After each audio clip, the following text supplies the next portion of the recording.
Peuple de Dieu, shalom. Bienvenue dans votre émission des analyses. Oyo Eyambi Basali Nanzambe, l'évangéliste est bienvenu Biyano Mukwaya Wakapinga et le prophète Girladin Luanga Grâce. Encore une fois, que mon Dieu vous bénisse abondamment. Bino Bandeko Nyonso Bozuli Baku Yakolanda Biso à travers votre chaîne La Voix Céleste. Nzamba Pambola, déjà déjà Nayango, Nzamba Pambola, équipe Mobimba, Oyo Bazali, on a pour travailler afin qu'un royaume de cieux est toujours peuplé, Pekombo Yanzambe, et Zoa Lokumo. Bien-aimé dans le Seigneur, le lot ba un peu édifié Batou, Nakati Yaba analyse Nabiso Mokolo Yalelo, Otoko Sala na un homme de Dieu qui est à mes côtés, Oazali na ministère Azokamba Église, ministère prophétique Maranatha. Et Nangaipe évangéliste bienvenue Biyano Nazali Nakata communauté Christ sauve Tozawana Ponako Salela Nzambe. Si j'ai mon kolo yalelo tokoye ba kolobela na o etali conversion ya Kofi Olomide. Bien-aimé dans le Seigneur, pourquoi tokoye ba kolobela conversion to repentance ya Kofi Olomide? Parce que la Bible nous dit, et un verset on a mis ça na mingi kolinga yango l'homme de Dieu, de Bible zol bana biso que la nature ne vous ancienne-t-elle pas. Alors à travers l'ilobana nzambe wanande et pesi biso ndingisami yakoyeba ko débattre yakoyeba ko lobela yakoyeba ko développer sujet oyo ko sala ba analyse afin que comme ma lumière na bana nzambe nyo surtout au bazuli baku yakolanda biso na yambona introduire na pesio Mbote l'homme de Dieu. Mbote évangéliste, bienvenue Biyano. Vous avez la parole à Batutu Bazolanda. Merci beaucoup. Bandeko nyonso Bazolanda biso. Zambé apambola bandeko tout boza connecté branché. Amen. Que Dieu vous bénisse abondamment. Amen. Et bien-aimé dans le Seigneur, na lobiete nzambalola amona bino, le lot tous en un sujet toujours lobela. Les alliés sujet encore très capté très important.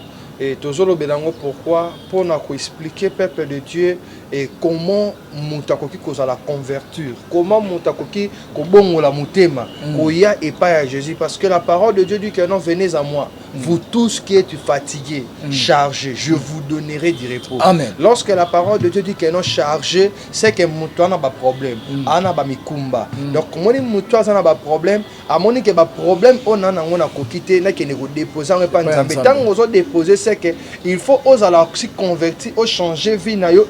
Mutua a converti et ça a converti na maloba. Donc tant mutua a converti, premièrement il faut attitude à mutua changer. Exactement. Façon de vivre et changer et bizaleli akala il faut le cas. Omoni Bible ici que mutu abongol mutema Bible parole de Dieu, la parole de Dieu dit que non, si quelqu'un est à Christ, il est devenu une nouvelle créature, les choses anciennes sont passées. Tu vois? Voici toutes choses sont devenues nouvelles. Okay. Donc c'est makambutu akalele kaka. Donc c'est pour cela peuple de Dieu nzamba pambola bandeko tout besoin d'abiso, que Dieu vous bénisse abondamment. Merci l'homme de Dieu na yamboto banda na introduire sujet et bon yo oyeba pe ko ça la continuité yango ya point par point na kolinga un peu to prier. D'accord. To prier avant to introduire sujet na biso. Prions. Seigneur Dieu Tout-Puissant, le Dieu de l'Alliance. Merci à vous. Seigneur, pour la grâce. Père éternel de gloire, tu as dit dans ta parole, Seigneur, c'est poussé par l'esprit que les hommes ont parlé de ta part. Seigneur, et la parole de Dieu dit, Dieu cherche les vrais adorateurs qui adoreront le Père en esprit et en vérité. Que l'esprit de Dieu est à la localiser dans la que l'esprit de Dieu est touché dans le nom de Jésus. Que l'esprit de Dieu est transformé par vie. In the name of Jesus, dans le nom puissant glorieux Jésus. Au nom de Jésus, nous t'avons ainsi prié. Amen. Amen. Voilà, bien-aimé dans le Seigneur. Tout le monde qui n'a qu'à tirer ma vidéo, dans les réseaux sociaux, dans la chaîne Ebele Amboka Nabiso, comme on a artistes musiciens de notre pays, Otoza ko ignoré, à l'occurrence de Kofi Olomide, a se décidé à Kende Kamba. Mpe na vidéo na ye azolo bakeno à sali repentance asali conversion. Et loko sepeli singai eza que Kofi Olomide selon miso bomoto tozomona prise de conscience ya kolonga na état oyo azalaki pe kokende na état oyo eza malamu parce que c'est préférable pas na Nzambe moto atika une mauvaise voie aya epai na ye. Yes. C'est ce que la parole de Dieu nous dit dans le livre de Malachie chapitre 3 le verset 7. Na introduire si je n'abisso na Malachie chapitre 3 le verset 7. Oui. Merci l'homme de Dieu et débisso na lertir. Continuez papa entenda to bimisa yango. Voilà. Et ça place oyo Bible eza ko na biso na Malachie chapitre 3 le verset Malachie chapitre 3 le verset 7. Le verset 7. Je lis la parole de Dieu. Depuis le temps de vos pères, vous vous êtes écartés de mes ordonnances. Vous ne les savez point observer. Revenez à moi. Wow. Et je reviendrai à vous. Amen. To soutien à l'homme de Dieu. Alléluia. Et ça place oyo mutu oyo ayebi Yesu te. Gloire à Dieu. Mutu oyo ayebi Nzambe te. Et ça préférable mutu wana atika mauvaise vie na ye, atika masumu, atika mabe. Yes. Soki azaki na bakisi atiki yango. Yes. Parce que Nzambe aza ko souhaiter yango pa ya moto nyonso bazonga epa na ye. Reviendrai à moi. C'est-à-dire que ça conditionné. Nzambe po azongela mutu fono mutu abanda kozongela Nzambe. Parce que entre mutu na Nzambe mutu atika muninga ezande mutu. Nzambe atika mutu te. Mais maboko ya Nzambe zara toujours ouverte. Pour na koyamba mutu nyonso oya kozongela ye. Alléluia. Tomoni na vidéo na miso bomoto Kofi Olomide azongeli Nzambe. Mais il y a une question où ezo matabiso. Moto wa yebi Nzambe te po azongela Nzambe eza na ba étape. Tolala raté tolamuki te mbamo to komi chrétien. Jamais. Tolala raté tolamuki mbamo ke tozongela Nzambe. Il y a des étapes à suivre pour moto a comme un véritable mwana na Nzambe. Azala bien converti. Voilà, vraie conversion. Ndenge l'homme de Dieu ou tu koloba. Repentance ya solo. Et ça les mara lorsque mutu alandi ba étape. Donc c'est comme si comme un processus. Voilà. Et ça processus c'est ça étape par étape. Voilà. Donc ceux qui ont respecté processus wana te jamais okobenga ma chrétien ou bien fils de Dieu. On a non comme véritable té. C'est-à-dire que eza na espace mo za katikati wana o ezo permettre que mutu po comme to abenga ma véritable enfant de Dieu, il faut les kana ba étape wana. Ok. Alors, biso soki toza awa, toza contre vidéo en ate l'homme de Dieu. Ok. Toza pe contre acte confiance-alité. Ok. Mais toi on a posé ça et ça la d'une manière sincère et vraie.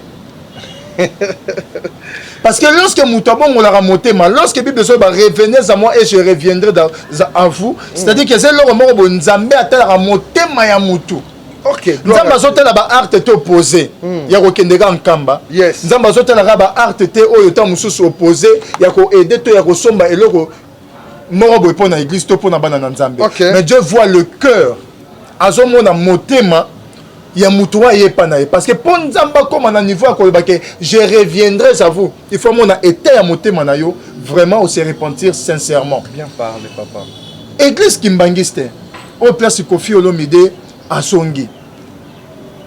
Naï personnellement, naï bité yo l'homme de Dieu, mais moi personnellement, je crois au prophète Simon Kimbangu comme un envoyé de Dieu. Moi aussi. Prophète Alléluia. Simon Kimbangu. Azala qui vrai prophète o Nzambe atindela ki biso. Amen. Donc ce tomona basala Nzambe lokola Eli. Voilà. Ba prophète Élisée. Moïse ba Edi na bala. Papa na biso ba Edi Alexandre Edi na bala. Ba papa lokola ba papa Nkelani. Et ba Jacques Verneau. Osomona ba apôtre Mbiye Moulaya. Moulaya ba papa lokola ba Tambulukoki. Donc nebe prophète Kimbangu azalaki. Donc azalaki envoyé messager à Nzambe. Le Dieu tout puissant, le Dieu très haut. La parole de Dieu dit que non, dans le ciel, sur la terre et sous la terre, mutu moko te akokai na Nzambe na biso. Mutu ta akokai na ye. Est-ce que tu comprends tant les sous parole de Dieu? Je vous en prie. Tokoki otanga. Mais nanga si c'est le moment où après continue papa. Merci l'homme de Dieu. Beaucoup. Alors nanga dans zone dimaké prophète Simon Kimbangu il fit même si aujourd'hui Aza un vrai serviteur de Dieu, un prophète de Dieu dans zone dimayango. Mais après départ naye, après Nzambe ko joye na bokonzi naye, eza na ba système moko o eza ko salema, eza ya malamu te. Mais na kombo ya Kimbangu. Na kombo ya Kimbangu.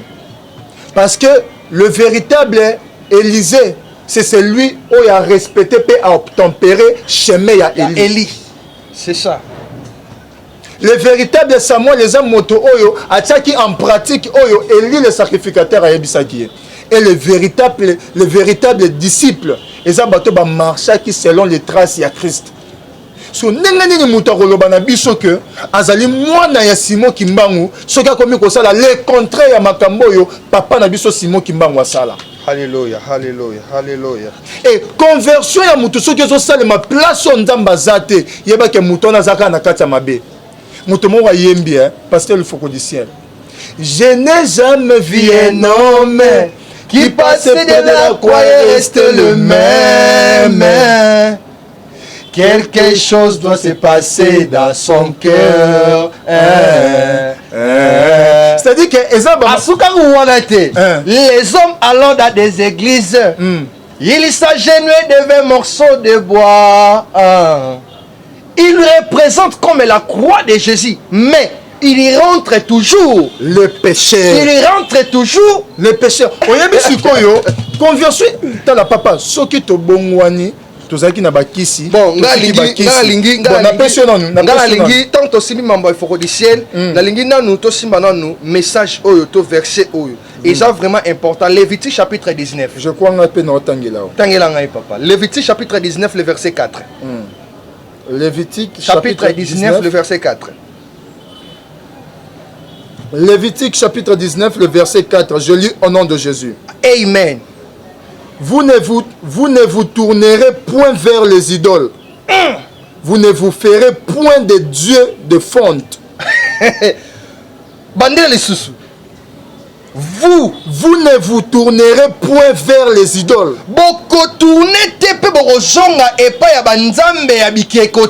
Donc banzambe moko boye fondé créé. Ozomona.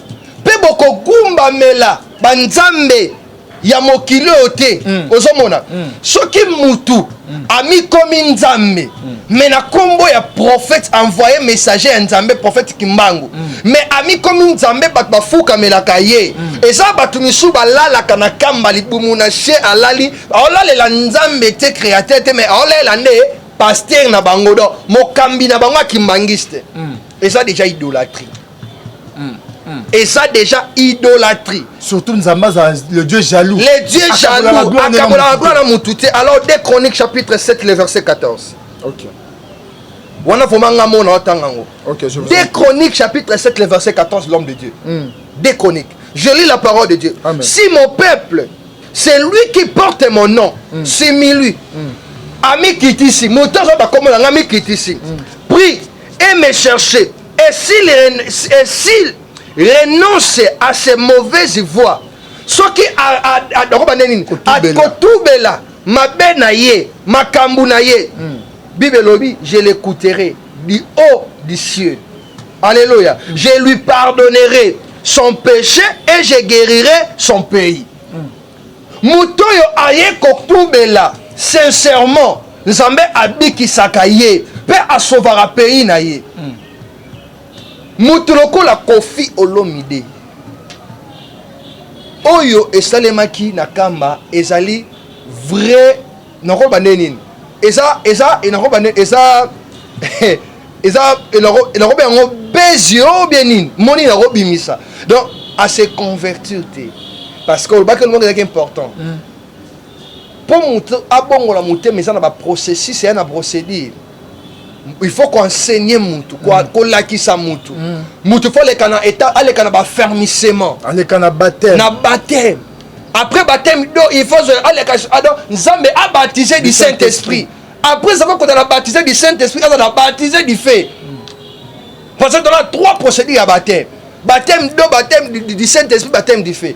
Mais ce qu'on va procéder, nous sommes qu'on fait les qui n'ont côté. Qu'on fait ça les l'autre côté. Directement, bah, la maman qu'on fait se convertir, bon, le moutema. Et ça va mentir.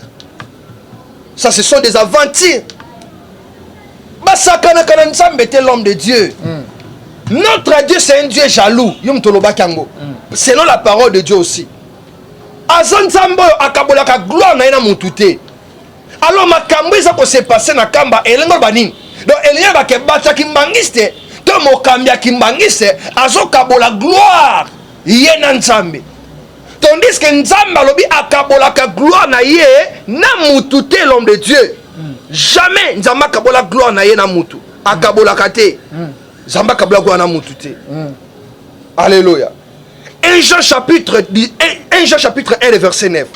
Si nous reconnaissons nos péchés, il est fidèle et juste pour nous le pardonner et pour nous purifier de tout mal. De tout mal. Aza capable de purifier mon tout azo dénoncer, peut reconnaître, à purifier, n'a pas péché na yé, peut pardonner. À pardonner. Mais eux, il est qui wana? Et ça n'habite l'homme de Dieu. Merci l'homme de Dieu. Au lebi bamamo boza très capital. Au lebi bamamo boza très capital. Ngai na olingana na loba na passer message moko particulier na Kofi Olomide. C'est notre frère. Pourquoi?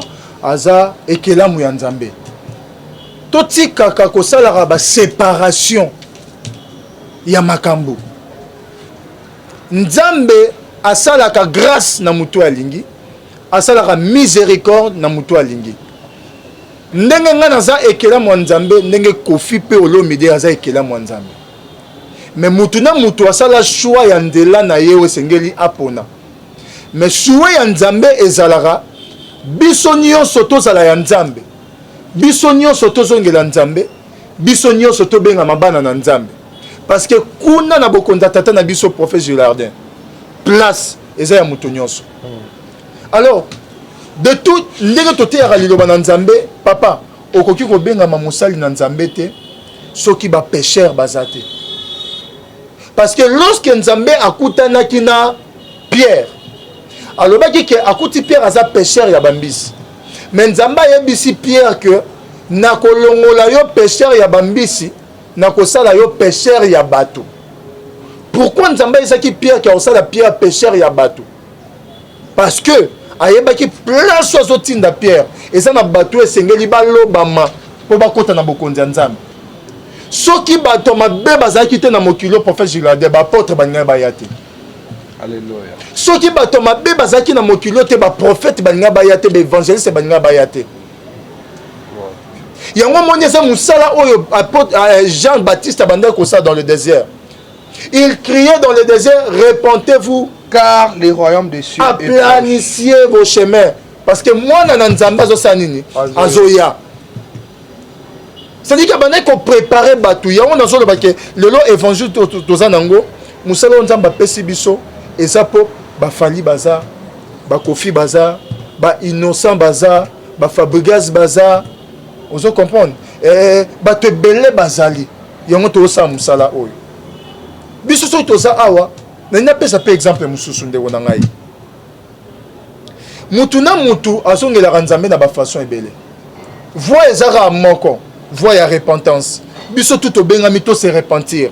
Mais ba lo lenge to kosala la repentance eza différent. OK. Ezana batu musu bazongela Nzambe à cause de la circonstance morobo comme l'équipe makasi azongela Nzambe.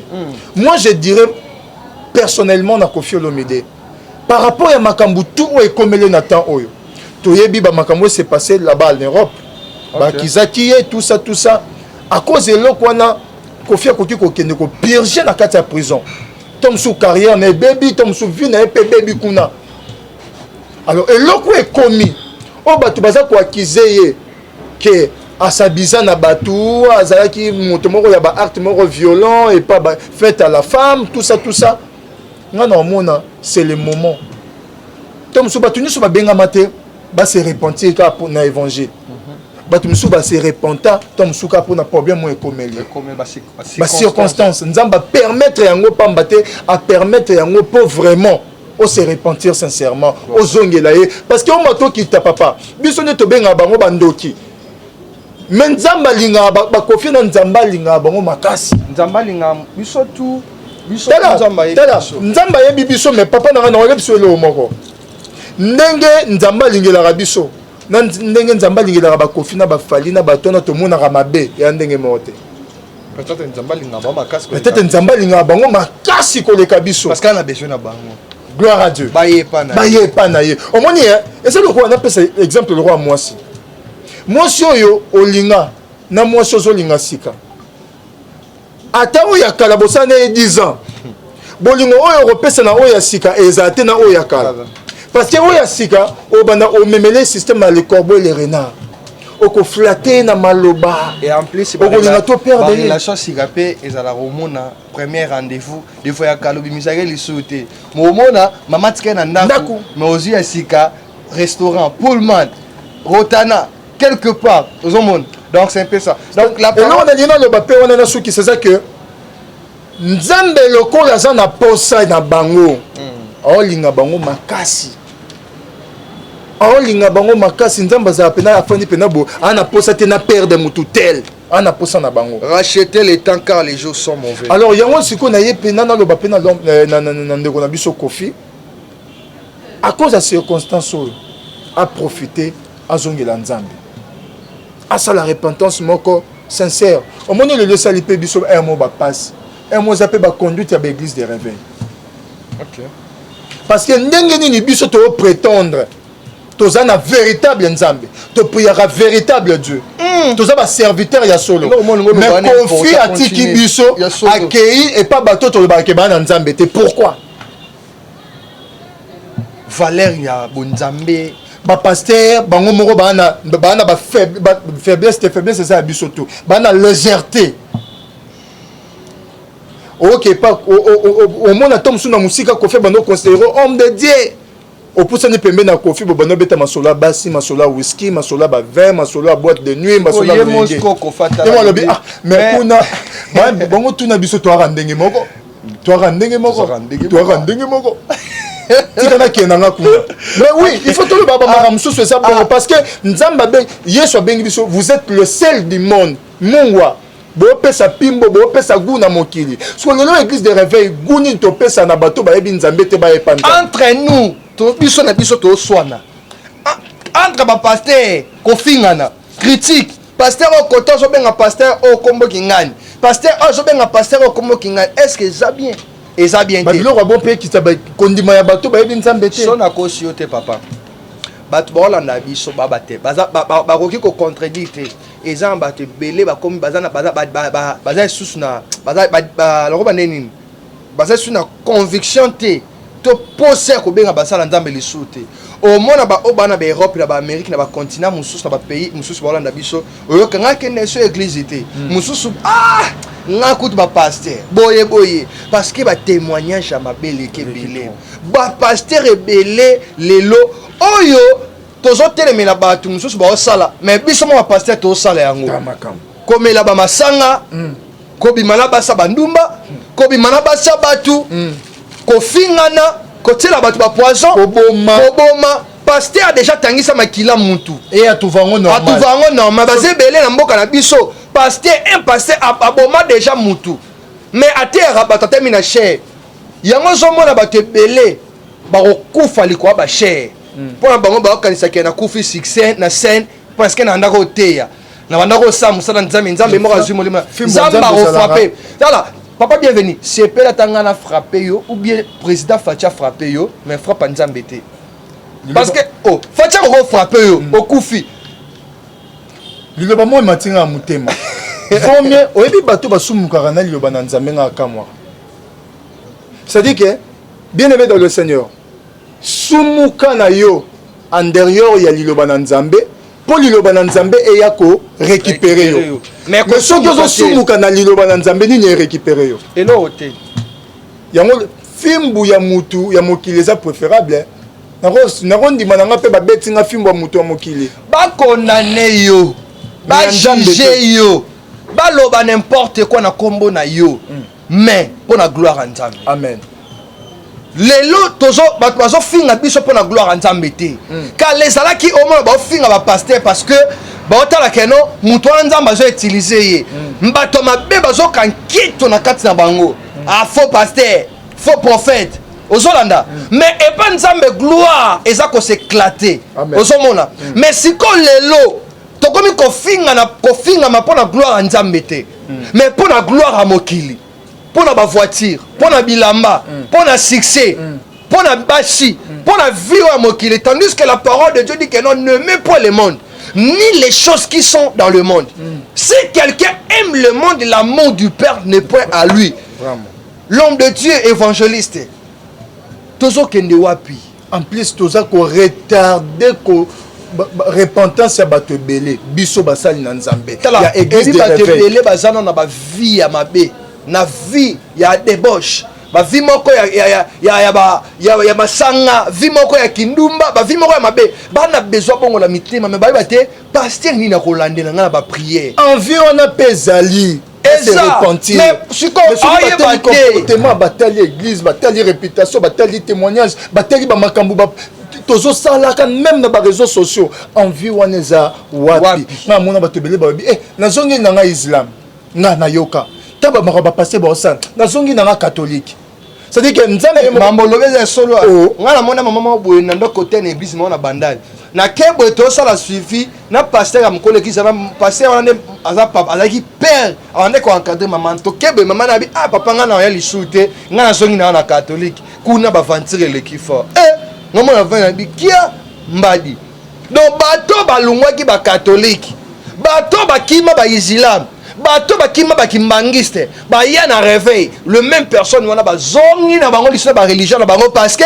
tant ba yé ba kanise ba kuta vérité parce que bible besoin ba biso Jésus Christ il est la vérité le chemin et la vie donc tant ba yé ba kuti ni vérité chemin bezate vie bezate donc ba kuti ne liwa auto bengi mort na kata église de réveil na kati ya ba pasteur ne ba seni ba sali tout la musi ya zaza non on croit que le loso qui biso basali ya Nzambe to changer ba vie na biso to changer tambo na biso bato mokili bakoya ko luka Nzambe na biso bakoya ko se repentir tout ça ko retarder kondima ya bato misusu à cause ya ba marche na biso à cause ya ba vie na biso bato bakoya ndenge nini l'homme de Dieu nalina profiter na annoncer na papa moko azolanda biso na annoncer na maman moko azolanda biso cause la désespérité amen pesa Nzambe confiance la parole de Dieu dit confiez-vous à l'Éternel à 100%.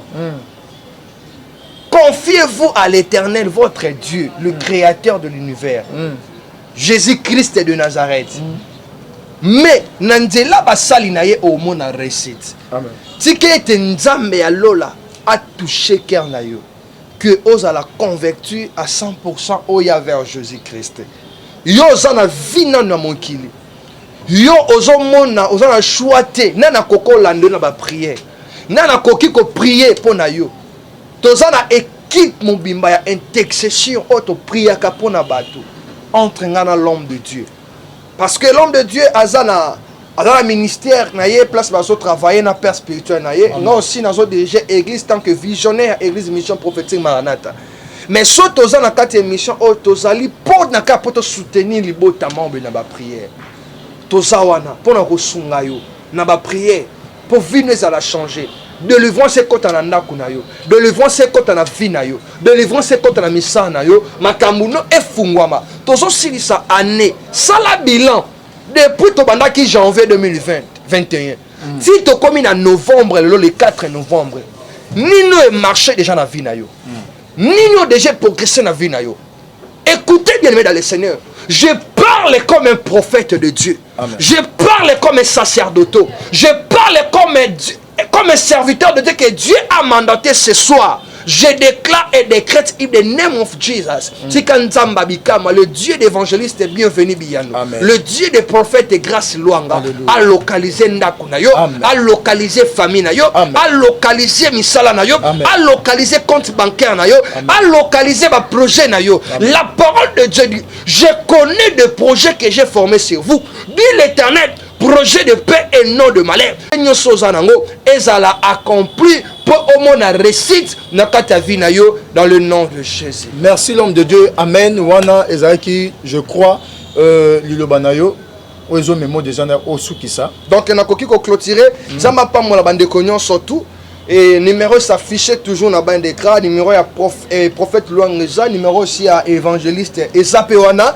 Et nous avons pambola aussi papa Alvini. Nzambe apambolaye nzambe vraiment amatisse encore le sous chaîne oyo. Et nous avons aussi kobande numéro na monoko. Numéro ezaka tout simplement plus 243 85 19 86 plus 243 85 19 86 wanezaki numéro Jambe ya lola apambola bino maloba pa na yo l'homme de Dieu nga eloko nga na roloba net ya suka pona côté ya mutu moko azolanda nga ya ce net moment. Amen. Et ça que bien aimé dans le Seigneur, on attend autocomi attend de la fin. Yes. Christ azoya kalamingité. Vraiment tout ce qui te se repentir, tout se repentir sincèrement. Tous à la bateau te repès à goût na bateau ba yebi nzambe te balanda nzambe. Na bateau yo ba yo kaka Yesu na sango to pesa bango goût ba expérimenter Yesu na vie na bango. Le loso ki tozo mona bateau baza na bakisi, bateau basala mabe. Et si ka ya malamu ya ko déposer bakisi na bango ya ko déposer mabe na bango eze pa na Yesu. Mais bazo tika Yesu, bazo kende ko déposer yango place o Yesu azate. Eza moko bisope. Surtout les hommes de Dieu, il y a l'église de réveil, tozali n'a pas ya responsabilité, il y a ko pengu sabatu pe ya ko afoncer bato bazana kata mabe bako bako sala mabe. Tous exemple été. Alors, to senga na Nzambe asunga biso, asunga église ya Congo, asunga bato ba yebiete, ba yebaye. Neti ngai, je crois un jour à un Kofi Olomide, un apôtre. Je crois un jour à un évangéliste Fali Poupa. Amen. Je crois un jour à un évangéliste Innocent Baloume. Amen. Je crois un jour à un apôtre Kofi Olomide. Moi je crois. Yes. C'est possible. C'est possible de changer bango. Ce qui a changé Paul de Taxe, a commissaire Thomas, Moutabana ko persécuter l'église. Et bon pour na Kofi. Dieu est possible. Babisonyo sotobota ma ba chrétien, te koma ba chrétien. Nzambaza possible ya kozwa mutu na mauvaise vie asukoli a pétolier puis a commissaire Moussali naye. Nzamba lola apambola bino, c'était l'évangéliste bienvenu Biyano de la communauté Christ sauve. Nzamba pambola papa Alvin Beya, Nzamba pambola la voix céleste, Nzamba pambola John Kamande Maboko Bende derrière la caméra. Ezaki vraiment c'est vraiment pour Nabiso. L'homme de Dieu te reçoit qui ça na prière te prier batunyo soyo ba landi biso.